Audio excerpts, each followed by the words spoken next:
we see that the average ex-factory price of sugar is about 800 USD per ton, US dollars. And this compares very poorly with the world market price of $280 per ton. You cannot compete globally if you are producing, your ex-factory price is almost 4 times that on the global market. I dug a little deeper and found more challenges in the area of distribution and marketing. Now, the annual domestic demand for sugar is 900,000 tons. Of course, most of the demand in Kenya is for domestic consumption, and Kenyans are known to have a sweet tooth, which this region has fed very well, thank you to you. But the production currently is only 500,000 tons. There is a deficit of 400,000 per year. To make up for the deficit, there are 56, and I repeat 56, registered sugar importing companies. The importers are more than the millers, and this is according to the Agriculture and Food Authority.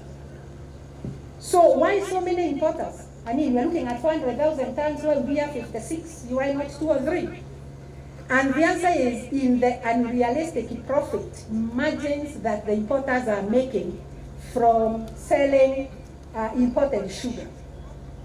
But the sad part is that the local producers, the local millers cannot make a profit due to their high production levels.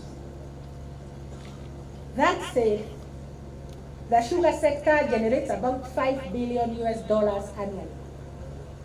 And I think this is good enough reason for us to focus on the sugar sector, and we can call this an opportunity for the region. $5 billion being generated in the sugar belt. And so at this juncture, I take you back to the question I raised at the beginning. What do we want to see in the sector as we move forward? And looking through the lenses of your leadership, I would say that we are looking at a sector that is vibrant. We are looking at a sector that provides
along the sugar value chain. Then there was the creation of vertical chain organization. How do the various players come and interact to carry out these functions, again towards the realization of the function? The regulatory framework, the legislation on the sugar sector, all that are addressed. And then that followed with the elaboration of a strategic plan for the chain and the management of the strategic projects thereby developed. For the Kenya case, 2 main areas of focus, if we are looking at Brazil, we want to borrow from Brazil, they spring up. And one of these is the quantification, because that is very important, as it provides the options in terms of alternative high-value products from sugarcane. If the sugarcane to sugar pathway is not competitive, we can get it at half the price from Malawi and from Zambia. Perhaps the millers and the manufacturers here could consider producing other primary products instead of sugar. Is that a possibility? Is that something that could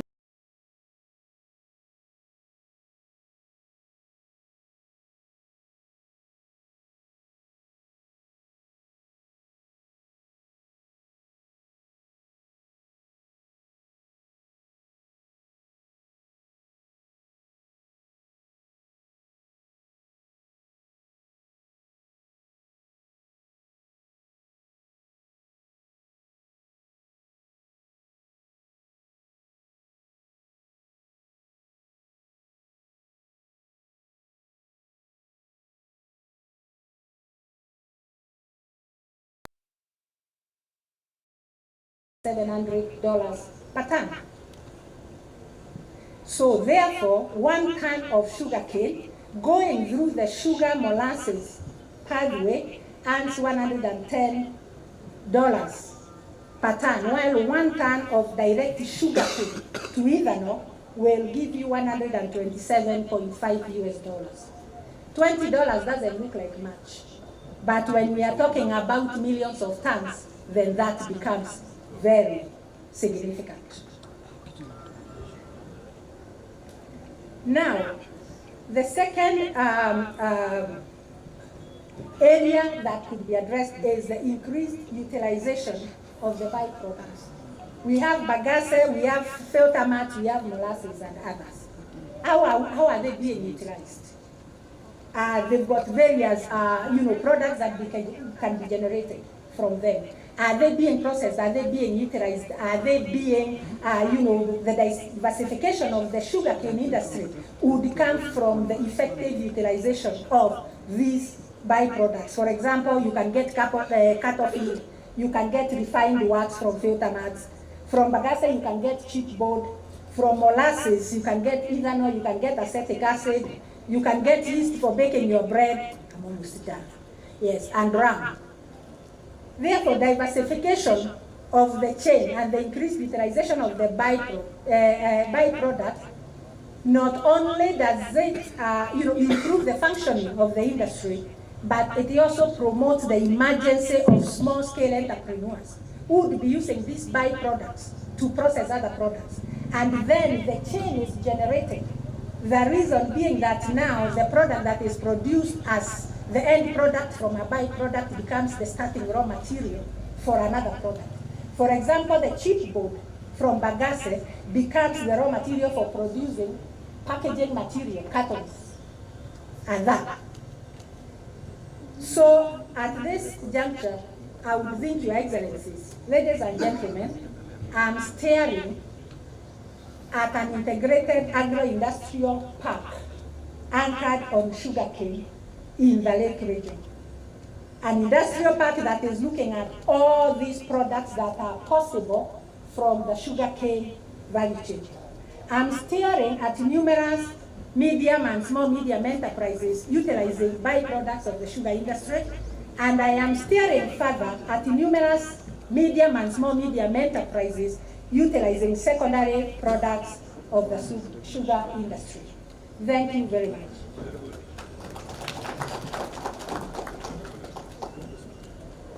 Another big round of applause for Anne Kawira.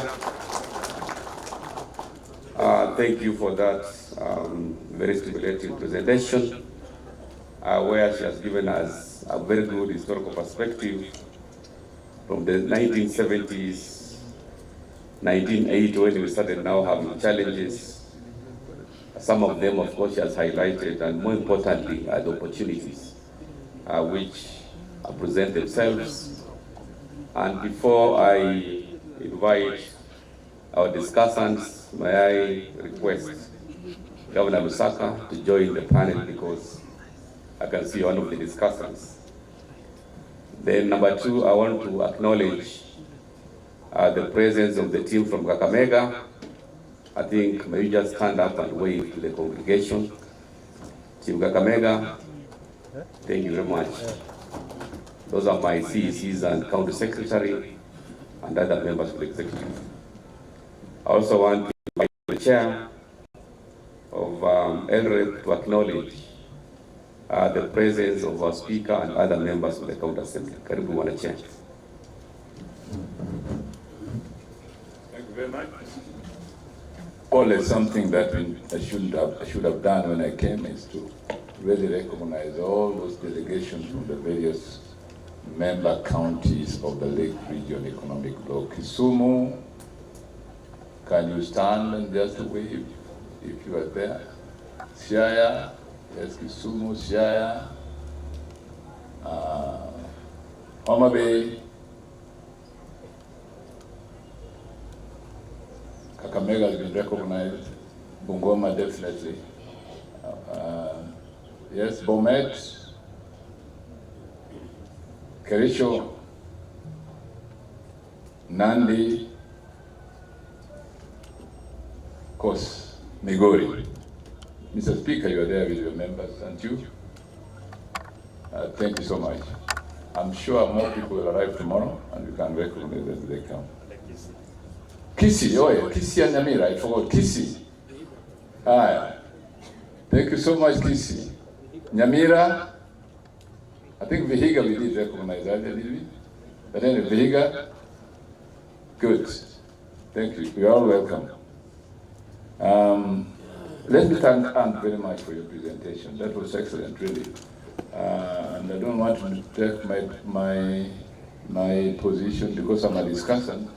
I now sit there and discuss with the chairman, and I think I'll follow your instructions. Thank you very much. Thank you, our chair.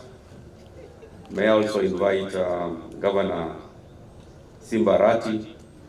I'd forgotten that there's some sugarcane that grows in Kisii. Karibu sana Bwana Governor Simbarati and Deputy Governor for Homa Bay. You can join the discussants in front here so that you can tell us more about sugar in your respective counties. At this point in time, I now want to invite the discussants, starting from our chair of LREP, just to give a few observations with regard to the challenges and opportunities that face the sugar industry in the Lake region. Welcome, Chairman.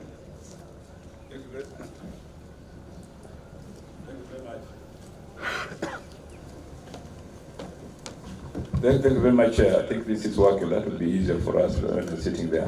But maybe we didn't introduce Anne properly. Anne worked with UNIDO. As she was speaking, she spoke about a subject very close to her heart, which is what she is now driving at UNIDO, industrial parks, and called upon us to have an integrated agro-industrial park that is based on sugar production. So all these things she said today could be realized in practice. I hope we'll pick up Anne's challenge and with her help, establish this agro-industrial park that is focused on sugar and the extent to which we can grow our economy using its byproducts and have some forward linkages in sugar industry. Now, I just want to say two things about this as Simba rightly mounts the podium. When a Simba is coming, other animals sit down and say something very important. Only you can control your future. The future is in your hands. Let me just give you a naughty joke. When I was at Makerere, after graduating, I went to one of the men's room. There was there standing, somebody had scribbled a note on top there saying, "You are holding the future of Uganda in your hands." You are holding the future of Uganda in your hands. So as you do that every day, remember you are holding the future of the sugar industry in your hands. After you've drunk tea in the morning, and you have to deal with the byproducts of tea. I think it is true that we are really holding here at LREP the future of the sugar industry in our hands, because we know about it, we have been told about it. There's no need having meetings and discussing, and then we as governors do nothing about it.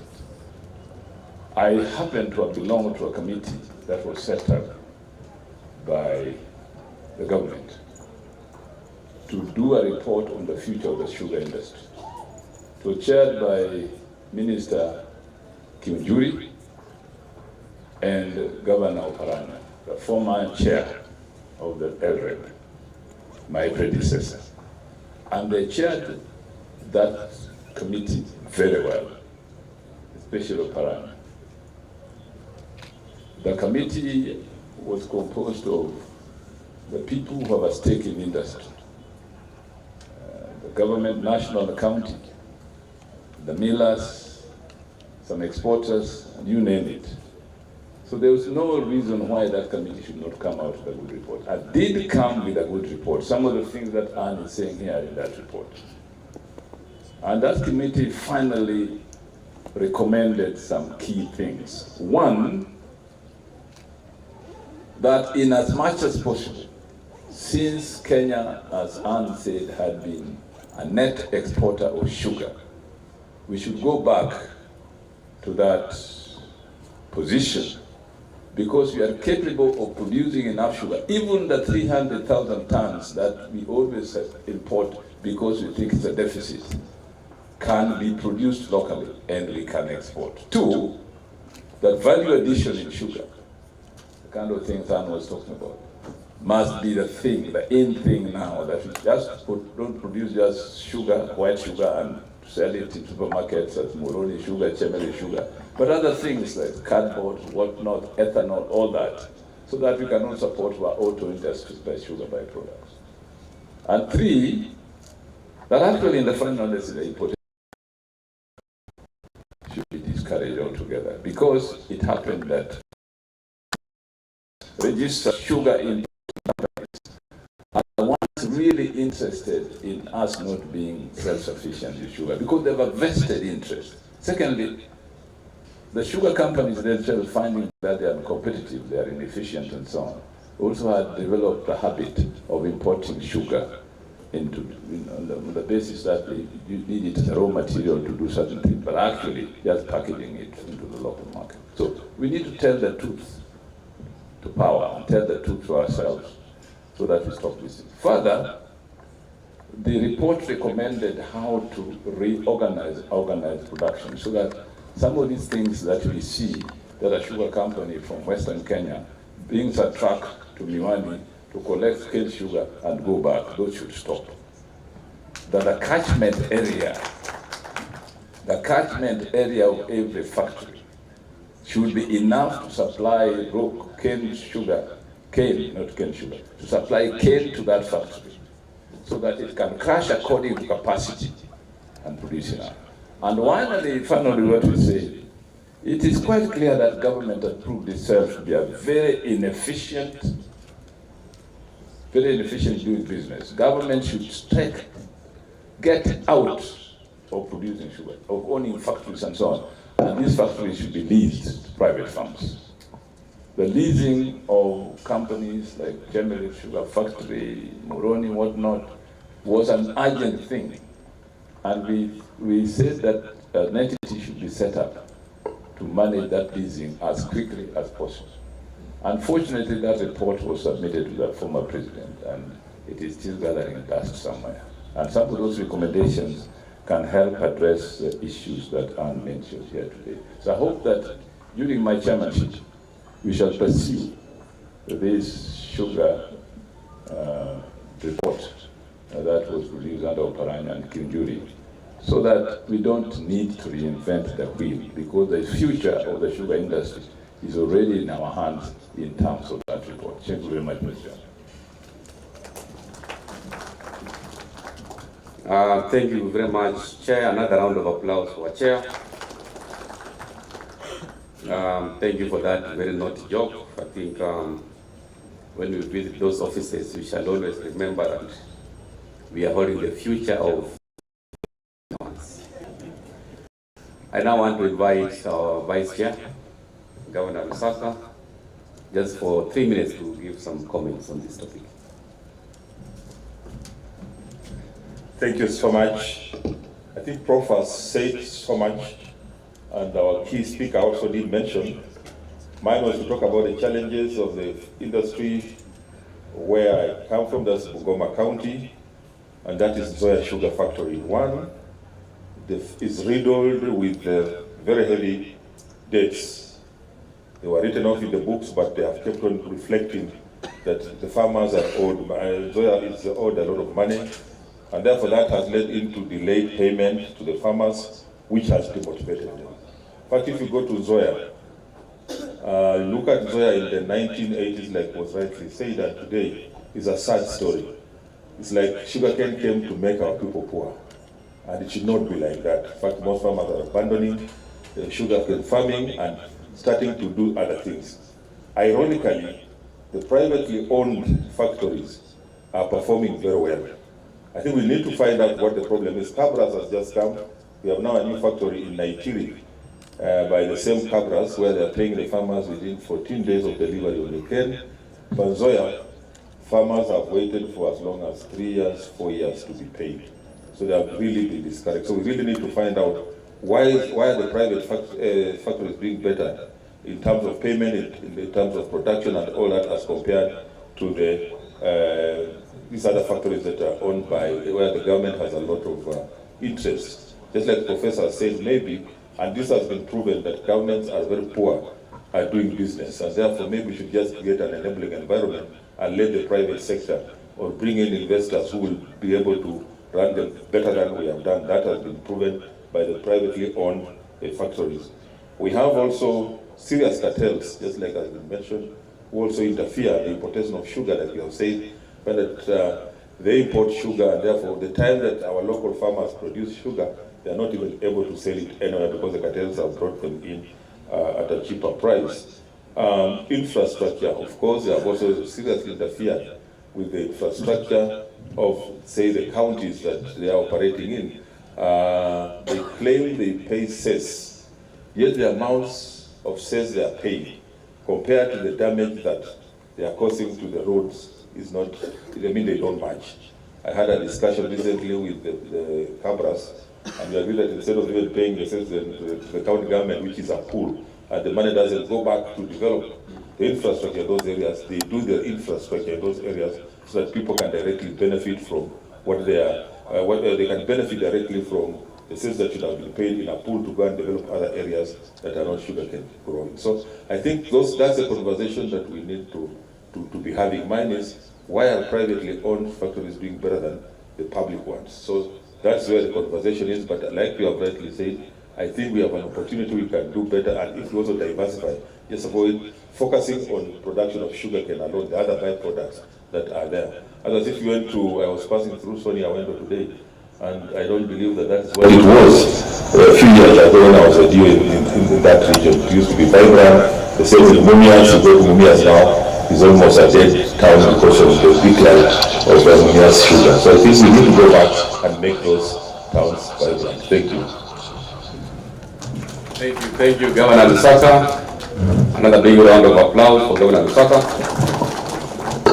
And now I invite our host governor, Daktari Otilo Yako, to give us a few thoughts around this topic.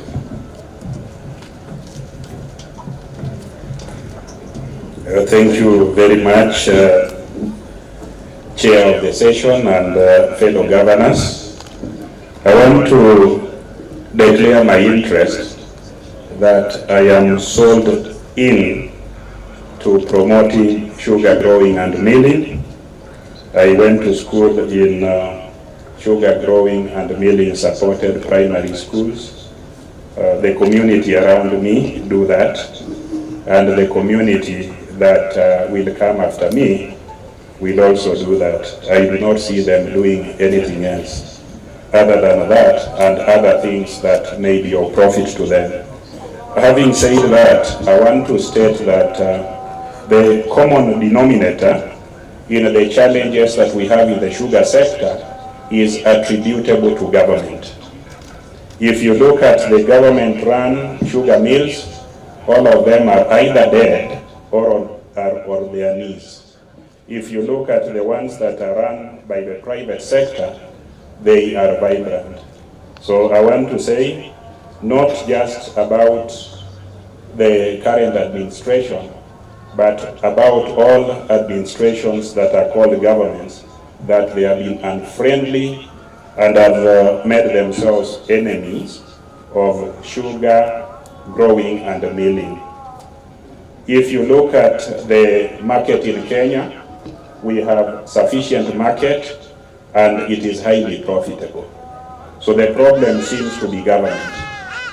So until government is encouraged or pushed to be the provider of the solution to the problems that are afflicting the sector, we will continue having this problem. And in my lay research, this problem took the turn from bad to worse when politics became commercialized. I think importation of sugar has been the one funding the commercial aspect of politics and the Gonya mentality. So politicians like us and others look at the sugar sector, particularly for importation, as a way of getting money to fund elections. Now that being the challenge, my proposals will be a few. One proposal is the issue of importation of sugar, because we have to import until we are self-reliant, be done by a publicly owned company, maybe a state corporation. All those profits be plowed back into the sector, so that it's not a private affair. We should not have 56 or more entities competing to import sugar. It should be a monopoly of government, and then the profits are shared, particularly for research, and accessible loan to farmers and the millers, so that they can have mills that are efficient. If we let it be driven by the private people, they will take away all the profits, they will drum up support for importation and discourage this. I also want to propose and ask us to encourage government, particularly the national government, to discard the mentality that growing and milling of sugar is not profitable. Profit is not about actual money. Profit could also be the social and economic benefits that are individually and collectively shared by those who depend on the crop. And one of them, if you look at the number of people who are directly employed, look at all the cane cutters, all the cane loaders, all the cane millers, look at all the associated beneficiaries of this sector. If you are talking about monetary profit, if you are talking about what is returned to treasury, how about these people who are self-reliant by just having a panga or a jembe, or just by being strong and being able to carry the cane up there? Those who repair and maintain the equipment around there.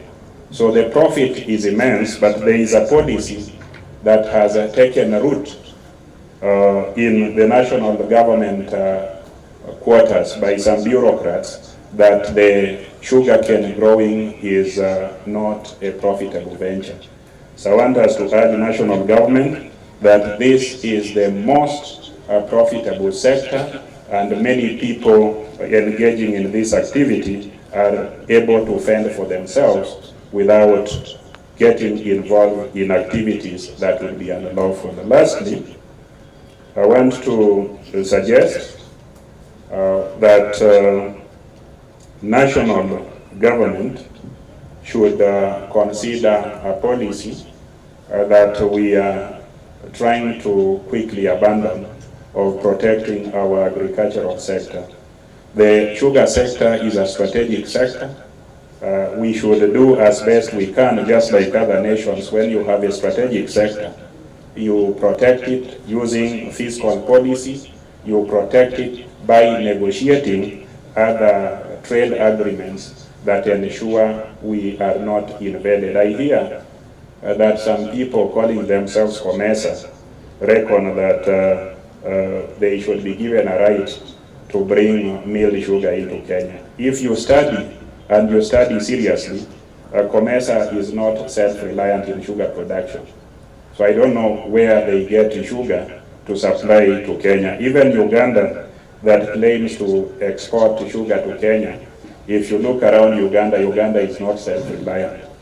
So it appears to be sugar there having its legs and its vehicles through Kenya because of political assistance. So I want us to agree to urge ourselves and the national government to do something to protect this sector, because this sector is strategic.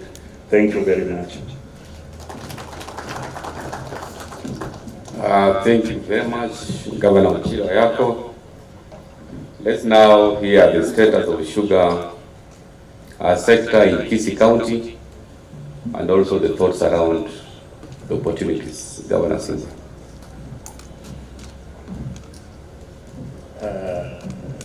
Thank you, Governor Baraza. I didn't know that I was to talk on issues of sugar in Kisii. Kisii, we are known on different things of through farming, but it's important that I mention one. For an aspect, there is some factories which have been opened, 7 times with the president, the former president, the prime minister, factory which has never been realized. But indeed, we have sugar. Sugarcane farms, especially in the sites of South Mogrango, you'll find that there is what we call Transmara, a sugar factory, which has taken advantage of Kisii not having a factory. But not important, sugar is business, bad business than even selling of drugs. And the barons around sugar, they are stronger than even existing governments. I was in the Committee of Agriculture in Parliament. The time, you know very well, there was importation of sugar contaminated with mercury. If indeed there was mercury then. But Prof, when I was a young boy, and this is for Professor Nyong, I think in standard 7, I just wished one day that I'll be like Professor Nyong, with big beards. Then he used not shave, not now that, even now you don't.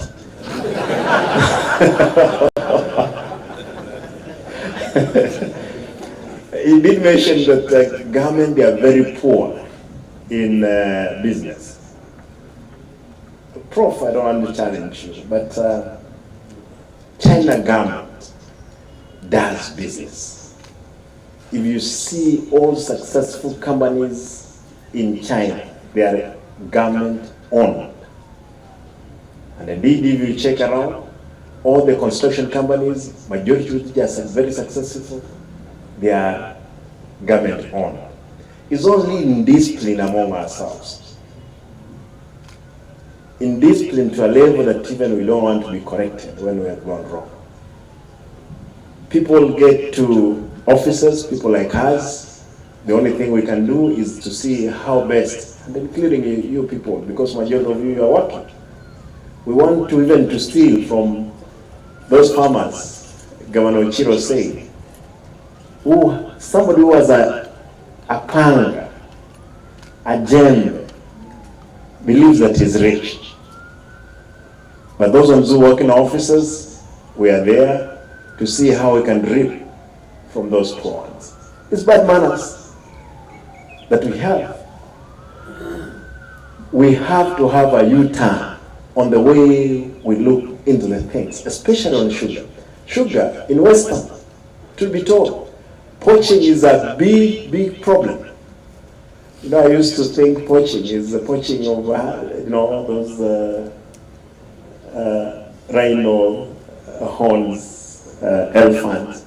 But indeed the poaching in Western, it's big. It's what's happening this other side. Again, we're here as leaders of all kinds. My plea is how best can we give it to the society. The only thing we can do is the discipline that we'll call upon teams. But you know, where there is skills, some people thrive very well. Good business thrives. If you realize why Somalia, and I don't want to be quoted wrongly, Somalia, why they will not end their infighting, is because there are some cartels who do business and they're making billions of money. Therefore, some of our people, they would see no peace in the sugar factory.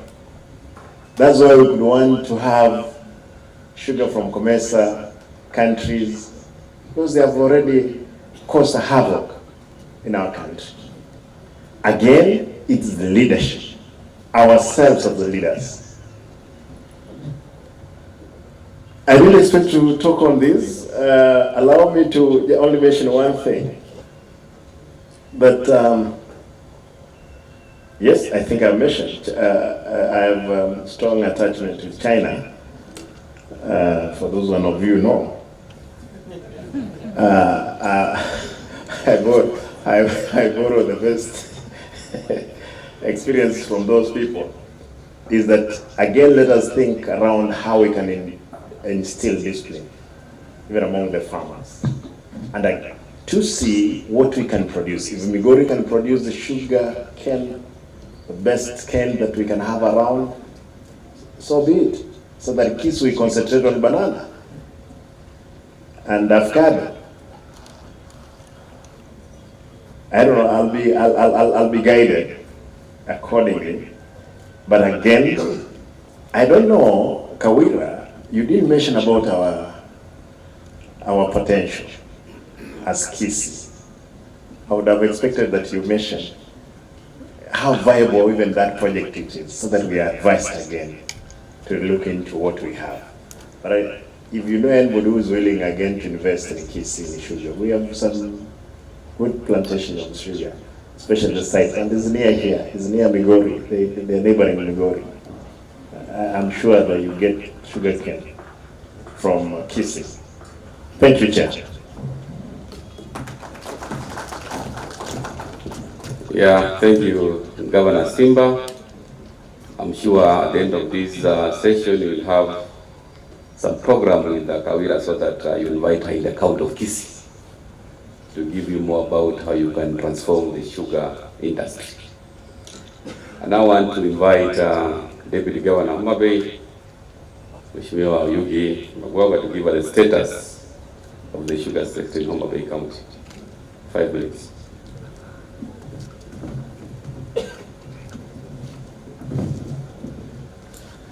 Thank you,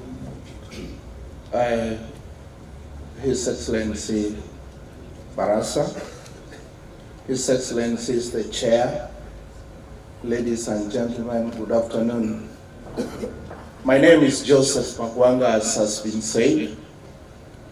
I've come to represent Her Excellency Gladys Atieno Nyasona Wanga.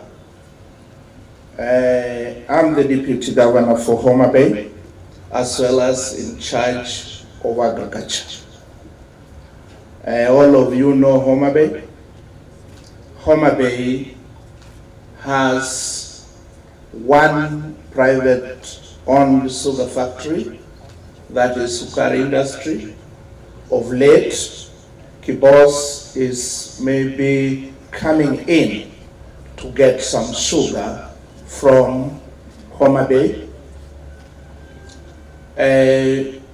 Sukari Industry has operated in Homa Bay for the last 11 years, and it has some challenges here and there.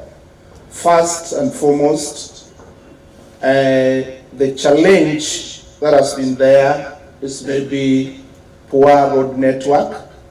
that they allege is stopping them from harvesting sugarcane in time. So this results into over mature sugar in the region. They normally give us a cess of maybe about 1.5 million a month in terms of cess, and that is just 1%, which generally is doing nothing to us. But if you look at the damage in terms of the road network is so bad that you cannot use that 1.5 million to repair. I want to say that the sugar sector, the leadership for LREP must just put their feet down and deal with it. If we are serious that we want to make an impact in this sector, as County Director Unido said, we must just sit down and discuss it exhaustively. Number one, we must deal with corruption. You walk into a supermarket, you find sugar packed at Nakumat sugar. You go to Naivas, you get sugar packed Naivas sugar. Where does Nakumat, Naivas, her own a factory? You ask yourself. This is an issue that we must deal with. So all this goes around corruption. And another disease that lingers around corruption is where the same sugar factories are involved in importation of sugar, bring this sugar to their factories, repack it and sell it. We are killing our own factories. We are killing our own sugarcane farmers. Where are we going to go? We will be making no business. We will not be encouraging our local farmers to get involved in sugarcane farming. So we must just stand up and say no to corruption. Then we are going to get a solution to our problems. Secondly, we also need to involve our youths. We have energetic youths who should be involved in agriculture. The aging people who are doing sugarcane farming are not active or effective as the youth would be. So can we look for a way of talking to the youths, sensitizing these youths, and give them some benefits or some rebates so that they can get interested in doing sugarcane farming, so that they can produce enough sugar which can also be crushed within our counties. If you look at the number of acreage within the LRA, which is doing nothing, is so huge that if we can utilize even 70% of that land, then we can produce more than enough that can be crushed within and make some meaningful contribution to the economy within the region as well as in the national GDP. So I just want to ask each and every county government that let us stand up and support the youth, support the women, and support each and everybody to get involved in agriculture. Thirdly and lastly, I want also talk about the policies guiding the inter-counties. The inter-counties. When a factory gets sugar from Migori, it is getting sugar from Migori. What amount or what rates is he giving to Migori, or is he paying to Migori? If you will find that one sugar factory is getting sugar, if sugarcane in Migori is getting sugarcane in Homa Bay, getting sugarcane in Busia, getting sugarcane in Kisumu, how do we control their movement and operations within here, so that that one can be looked into, so that they can be managed, so that one sugarcane company cannot just rob across the various counties. Thank you so much. May God bless you. Asante sana, Deputy Governor Homa Bay. Now this conversation around sugar cannot be complete if we cannot get some thoughts from the manufacturers. And today we are privileged to have some representatives from Kibos Sugar.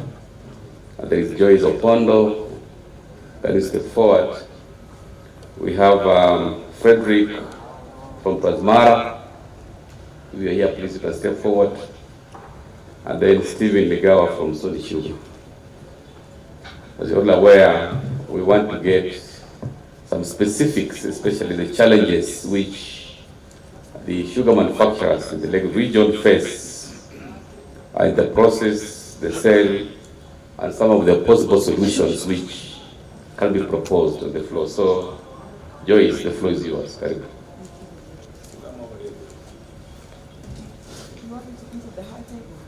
Yes.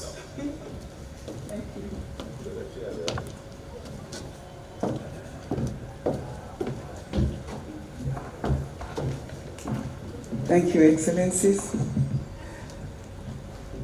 Chair, also the Chair, host, Excellency, and all protocols observed. My name is Joyce Opondo.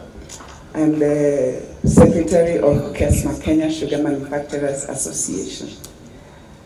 Today has been very interesting to hear somebody who is not part of the sugar industry talking about the sugar industry from the outside. I want to clap for you. That was a very valiant attempt. Very good too, because I got a lot of information and understanding from somebody who's on the outside looking into the inside. So now I want to talk about somebody who is in the inside and maybe respond to a few of the things that have been raised. I'd like to say that most of the things that the Excellencies have talked about are very, very true, and that is what is happening in the sugar industry. Maybe one or two of them, maybe because of lack of understanding of what actually happens in the inside. But because I don't have much time, I'll only come up with maybe two things.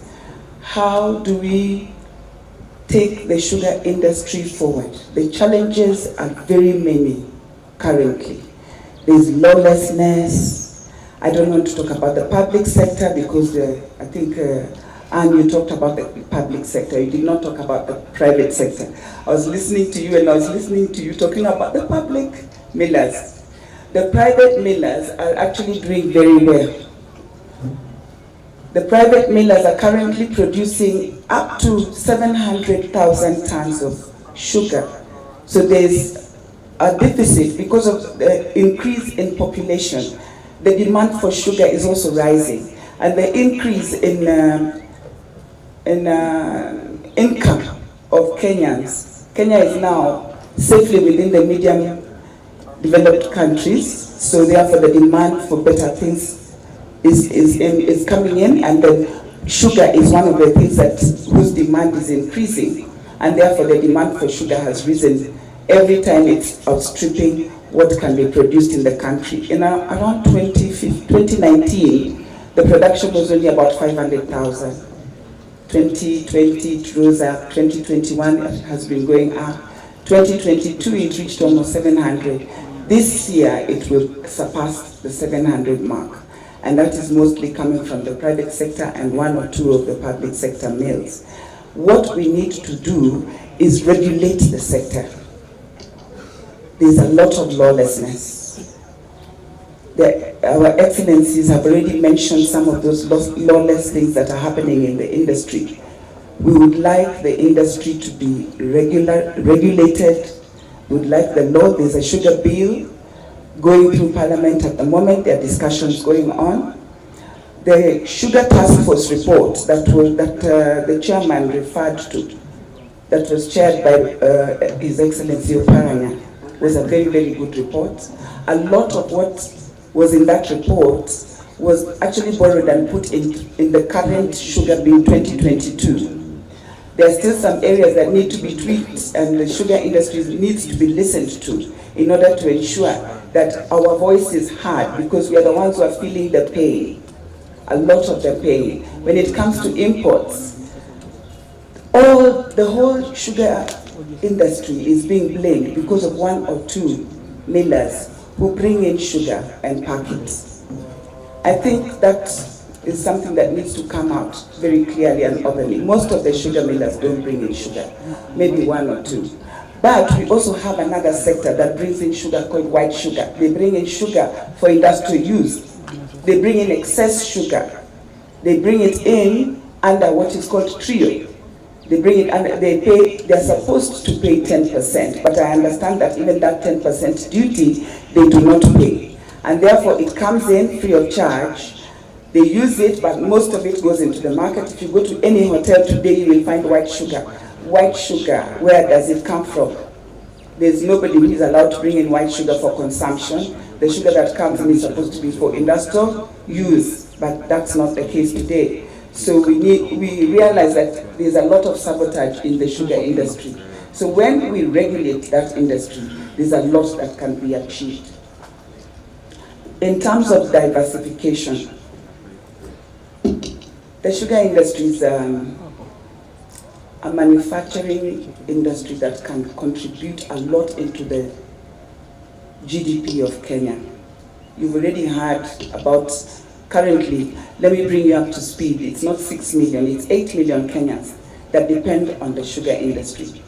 We have thousands of farmers, much more than the 250,000 small-scale farmers that you're talking about. All those people depend on the sugar industry. So wherever you find a sugar mill, you will find, if a sugar mill goes into the rural area, you will find that rural area becoming a town, and soon it becomes a bigger town, and the excellencies are going to even give it a franchise as a big town with the, what do you call them, I'm sorry, municipalities. So sugar mills are able to develop counties. What we need to do is to ensure that we can attract investment into the sugar industry.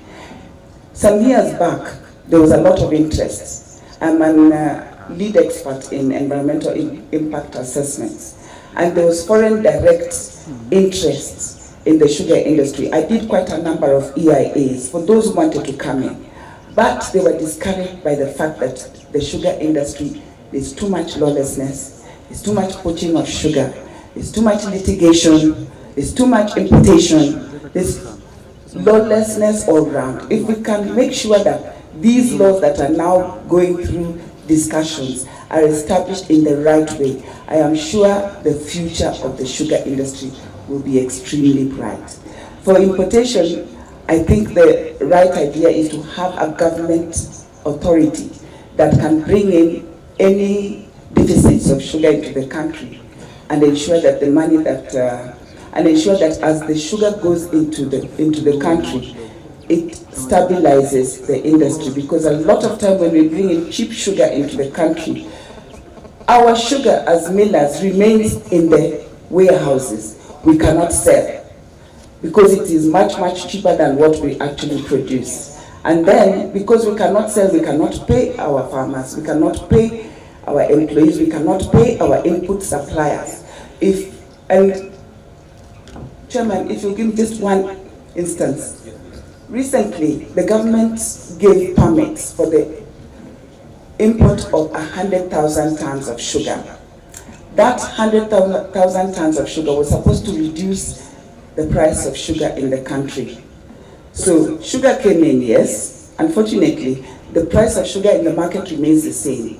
What happened? The price of 50 kg of sugar from the miller reduced by 1,500 shillings.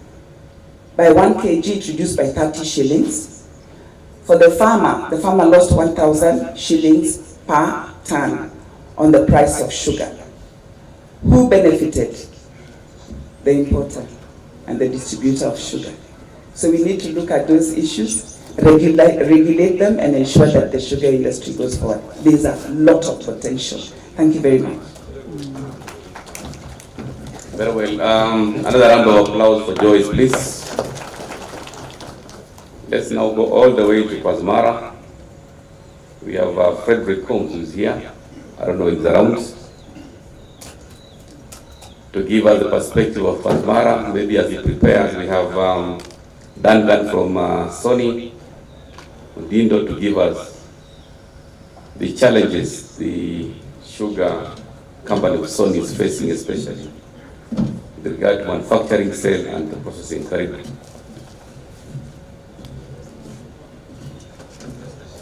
Your Excellency, the Chairman, Governor Nyong, and the other excellencies, all protocols observed. Good afternoon.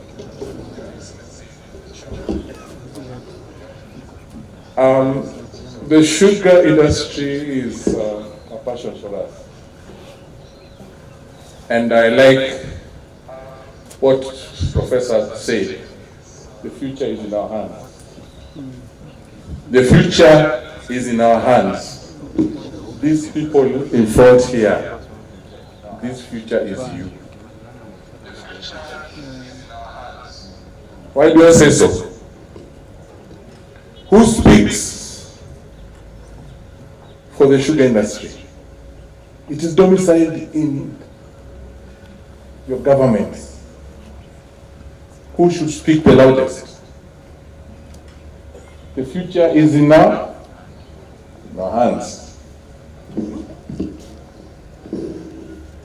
We've heard about poaching,